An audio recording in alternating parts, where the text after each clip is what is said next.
Hello again. Thank you so much for being here today. I am absolutely in love with the energy in this room. When I asked you all to stand up and say hi earlier, I think we were blown away by the energy. I do want to point out there is a second stage over here that is not only filled with some of the most elite leaders in the decentralized space, but it's the Louvre. So get over there, check out the art, beautiful paintings, sculptures. Don't miss the whole experience that we have here. Next on stage, we have none other than the inimitable Jacob Steeves. We were talking earlier about how the heck do we introduce him. He's certainly a co-founder of Bittensor, but I like to think of him as the co-creator of the Bittensor community. I have had a chance to talk to a lot of the subnet developers, and it's really exciting to kind of learn that they're all meeting each other for the first time today. So please welcome Jacob to the stage with a huge round of applause. Let's keep this energy going. Thank you so much.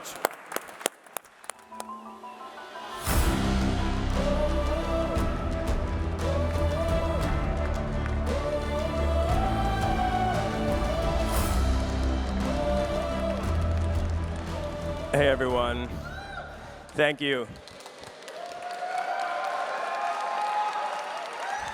Love you all.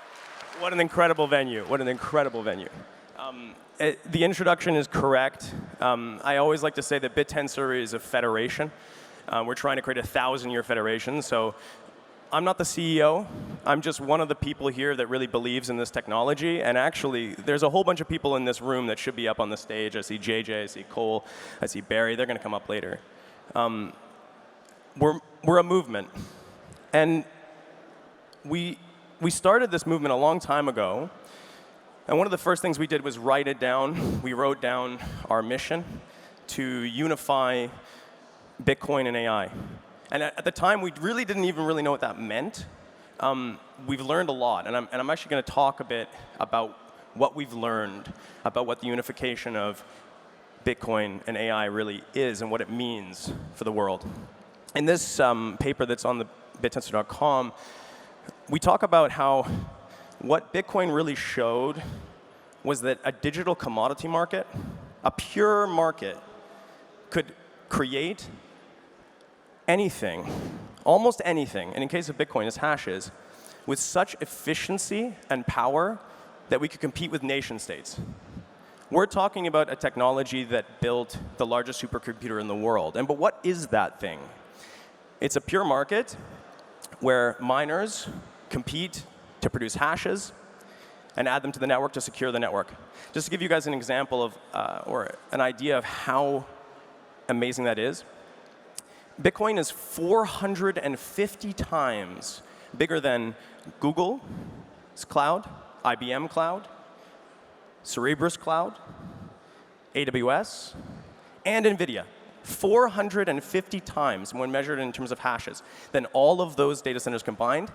And if you were to sell Bitcoin at the price of Bitcoin every single day since its inception in 2009, you would have spent 1,000 times less money to build that data center than those corporations. So if we can get this right, if we can get the power of digital currency markets to focus on artificial intelligence, we can be 1,000-fold larger than any centralized organization in the world. And that's a big deal, and that's really scary. So we've been focused on how to do that for a while. Now, I just want to caveat this. I'm going to talk through a couple of the projects that are currently on Bittensor right now, but none of them are mine. I didn't make any of them. So I'm really just kind of showcasing other people's work, amazing work. Forgive me for stealing that if this is one of your projects, but here's some things that we've done. We've managed to commoditize compute. A lot of companies in the space have been trying to do this for a while. We've been doing it very well. We get the cheapest B200s, we get the cheapest H200s when you measure in terms of emission to the actual machine that you can SSH into and use. We're driving down the cost of compute And it's way, way, way, way, way more powerful than what you can achieve with a centralized organization. So when this really gets used, the use that it deserves, we will have in Bittensor the biggest data center, bigger than OpenAI. And this is just one subnet. This is, there's actually a couple subnets that are doing this, but I'm just going to showcase one of them. We can do inference.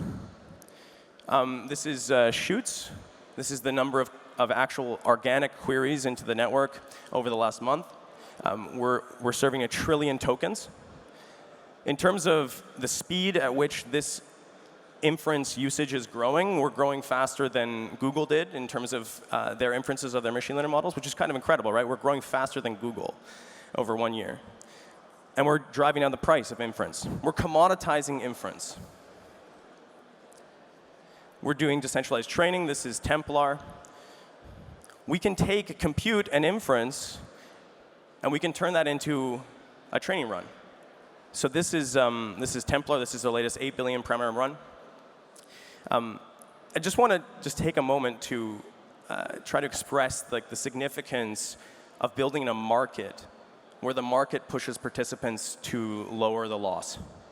In order to do that, you need to make the actual convergence of a machine learning model a market equilibrium. It's not like, oh, we're just training with our friends across the web. You're training with individuals that are, maybe they're using GPUs next to the Three Gorges Dam, and maybe their entire goal, in fact, we know that their entire goal is to destroy your training run. We know that they don't give a shit about the loss going down. But we compel them to do that.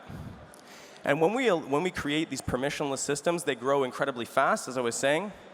And this is really like the pinnacle of what Bittensor is trying to achieve. And we're proving that we can achieve it at better and better every day. I'll talk a little bit about how long it took to get to that point in a second. This is Gradients. Gradients is commoditizing the training of machine learning models. Gradients makes a market game for the ability for miners to lower the loss on any machine learning model that you ask them to. It's a functioning product. And it just recently released a paper showing that we're better than Hugging Face, we're better than Google AutoML, we're better than Together AI in AutoML. We don't even know what the miners are doing here, which is kind of incredible. To think that we can actually take the concept of Bitcoin, which is commoditizing hashes, something very well defined, and turn that into the commoditization of training a machine learning model. So it's been a long way getting to this point, and we've really, excuse my language, we've fucked up a lot. The first couple years of Bittensor were actually just us trying to wield this incredibly powerful machine. I would say that the first era of Bittensor, going back a little bit here, the first era of Bittensor was the missionary era, where people were trying to take this vision and make it real. And honestly, we were using CPU machines, and people were making exorbitant amounts of money off doing nothing. And honestly, it's kind of embarrassing how there's many people in the room. There's like a miner here that was mining when he was 13. It wasn't very industrial. And we learned a lot of things. We couldn't just point a market at a machine over an Axon connection, which is over an RPC connection, and say, we're going to pay you until you create AGI. That doesn't work, actually. It's too ill-defined. And so over time, what we've done is gotten much better at defining commodities. And every time we coalesce these commodities into being better, more well-directed, they get more powerful, and we get closer to unlocking the supercomputer power of Bitcoin. That was the missionary era. I think after that, we had a bit of like a gamer era where people showed up and they were video game players and they said, oh my God, we're going to just crush. And they did crush. They went from, similar to the way in which Bitcoin evolved. Early days, it was missionaries. It was people that just believed in Bitcoin. They wanted to see the Fed destroyed. And so they were mining on their CPUs. And then shortly after that, we have ASICs, we have FPGs, and we have the development of more of a competitive game. And then finally, we have people like Barry on the stage coming next who industrialized Bitcoin. They said, OK, well, this is no longer a game.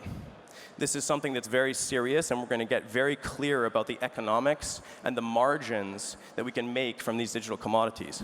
And it was at that point when you really see the exponential rise in the power of Bitcoin.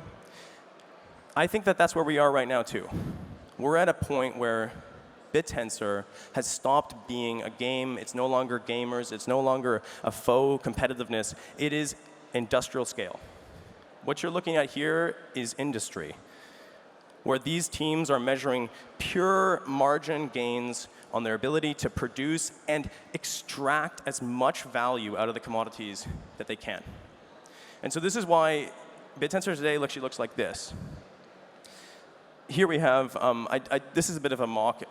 I couldn't figure it out entirely. There's some things in Bittensor we don't know for sure, but these lines are everywhere I know a Bittensor subnet is mining another Bittensor subnet, as well as a subnet where they're getting revenue from an external source, commoditizing themselves. So first one, obviously, is Shoots. Shoots is in talks with News Research about mining their new network. I think that's positive. I think that the future of this industry is an interconnected web of well-defined digital commodities that push the prices and the efficiencies to their limits and scale beyond anything we've seen in the classic corporate enterprise. A lot of these subnets are mining each other because I really believe the best market for intelligence is intelligence itself. I used to say the best measure of intelligence is intelligence itself, but I think the best market is. And that's where the connective tissue of this whole ecosystem really shines. Where is the best place to take a computer that's not in the data center, but run by some homegrown individual in their basement? Right? We're talking just a single 8x H200 box. Where's the best market for that? Well, the best market for that is actually decentralized training. And this is really interesting. So it tells us that we need to build this ecosystem from the bottom up. If we're going to make decentralized artificial intelligence, which is what we've been on a mission to do for a long time, we need this to happen. We need to have co-mining. We need to have integration of the different products on Bittensor. And this is where really the system begins to shine. So this is all underneath DTAO. I don't know if you guys know much about dynamic TAO, but it's a market for these individual commodities. And this has really accelerated and exponentiated the speed at which people are moving towards this level of efficiency. OK. It kind of looks like this. This is what Bittensor is building. We're building the full stack. And I got this idea when I was working at Google because I was so fascinated by that corporation. They are a full stack company. They are sub-teams on sub-teams working on small aspects of the larger problem, from compute all the way up to intelligence. We're refining these digital commodities. And as we go along this path, we're learning how to well-define them. We're getting very, very specific about what exactly is that thing that you're doing when you create intelligence. Right? Is it just compute plus data? Well, we are figuring that out. And we think it is, actually. We think it actually, in many cases, is just compute plus data, but also inference. And so over time, I suspect that the way in which we will reach pinnacle artificial intelligence is as an interleaved connective tissue of refined intelligence, all the way up to God. So that's where we are today. And I want to note that I've been speaking a lot about something that I'm not really running at all. None of those subnets I run. None of this structure I organize. It all happens organically. It's sort of out of my control now. And that's a great thing. As a leader of this project for many years, as someone that's been putting my lifeblood into making sure that it's well organized, I consider a success that I'm not needed anymore. And I had a bit of a hard time writing this presentation because I was like, why am I on stage? I'm just a missionary, but I'm not really doing anything. I'm just sitting there. So I registered a subnet about 35 minutes ago. It's subnet 120. It's called Affine. And I'm back in the trenches, guys. I want to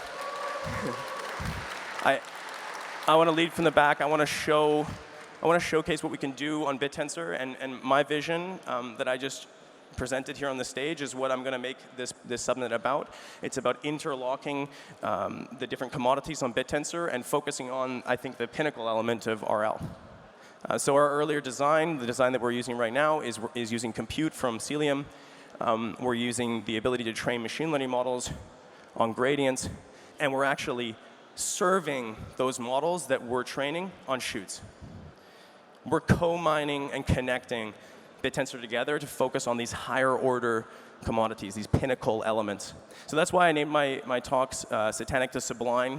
Satanic, obviously, being compute, and Sublime being the pinnacle of intelligence. So anyways, guys, yeah, it's called, oh, they took the slide away, but it's called Affine, and it's on subnet 20. So anyways, thanks for coming, everyone. It's a pleasure to see everyone's faces, and love you all.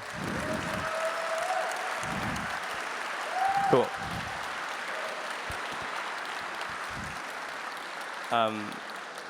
I don't know if I have more time or if Barry and Lobby are coming up. Either way, I can answer questions, perhaps, if people want to know. Technically, you can just invest right now. I'm pitching you. It's obviously no pre-mine, so I don't have any allocation. Is there any questions in the crowd? Yeah. Could you be more specific on the architecture? I'm quite interested. Right, that's a great question. Let's go back.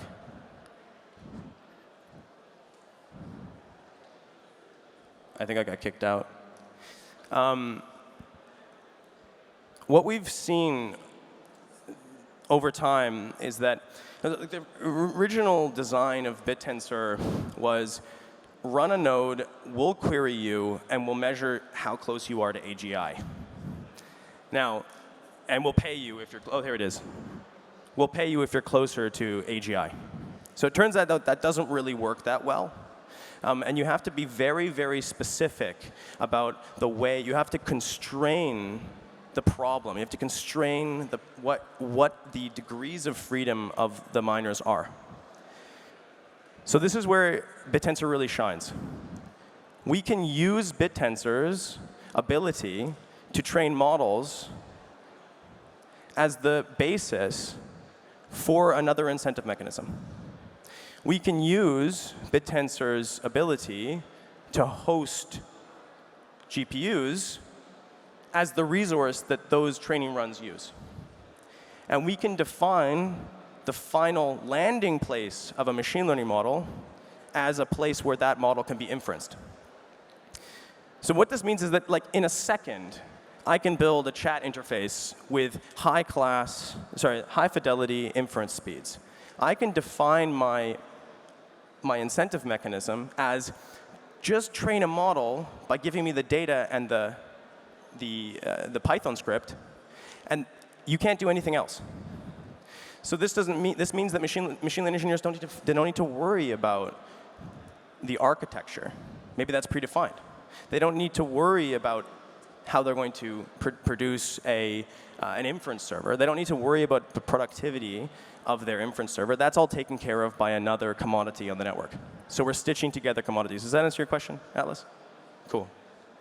Great. Well, if there aren't any more, without further ado, thanks, guys. Enjoy the talk.